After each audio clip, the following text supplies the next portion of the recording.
మెదక్ జిల్లా శివంపేట మండల పరిధిలోని చిన్నగొట్టి ముక్కల పరిధిలో పచ్చటి ప్రకృతి నైరుతి కొండలు చక్కటి ప్రకృతి మధ్య స్వయంభూగా వెలసిన శ్రీ సహకార ఆంజనేయ స్వామికి విశ్వవాసు నామ సంవత్సరం ఆశ్వయుజ మాసం పంచమిని పురస్కరించుకొని భక్తులు అధిక సంఖ్యలో పాల్గొని శ్రీ సహకార ఆంజనేయ స్వామికి ఫౌండర్ ట్రస్ట్ చైర్మన్ వేద పండితులు ప్రసన్న ఆంజనేయ శర్మ ఆధ్వర్యంలో ప్రత్యేక పూజలు నిర్వహించారు.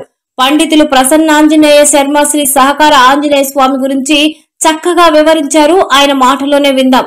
ఈ కార్యక్రమంలో పండితులు, నాయకులు సుదర్శన్ గౌడ్, రాజం భిక్షపతి యాదవ్, వివిధ ప్రాంతాల నుంచి విచ్చేసిన భక్తులు, ఆలయ సిబ్బంది తదితరులు అధిక సంఖ్యలో పాల్గొన్నారు.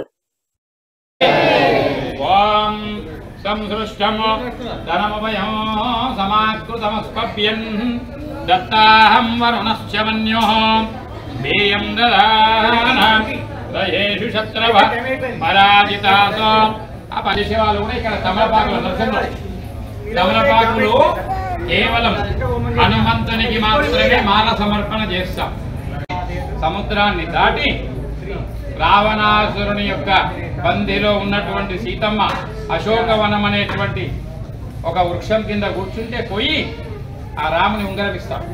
అమ్మా, రామచంద్రమూర్తి పంపించిన దూతను నా భుజాల మీద కూర్చో, నిన్ను తీసుకువెళ్ళి రామునికి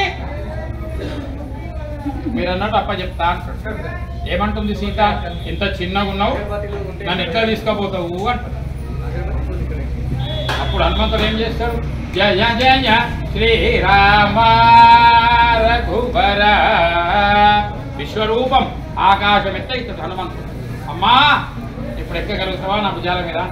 హనుమా, ధ్రువమస్మిన్ కార్య నిర్యోగే ప్రమాణం హరిసత్తమా హనుమన్ యత్నమాస్తాయ దుఃఖక్షయకరో భవేత్. ఓ హనుమంతుడా, నా రాముని మీద ప్రమాణం చేసి నీకు చెప్తున్నా, నాకొచ్చిన ఈ కష్టాన్ని నువ్వు తప్ప ఎవరు తీరవలేరయ్యా అంటారు. అటువంటి సీతమ్మ వారి యొక్క కష్టాన్ని తీర్చినటువంటి హనుమంతుడు మన కష్టాలు ఒక లెక్క నాయన. అప్పుడు హనుమంతుడు ఏం చేస్తాడు? చక్కగా లంకా దహనము ఇవన్నీ తెలుసు కదా, రాముని దగ్గరికి వచ్చి చెప్తాడు. స్వామి, సీతమ్మను చూసినా నా భుజాల మీద కూర్చొని మీ దగ్గరికి తీసుకొస్తా అంటే ఆమె ఒప్పలేదు.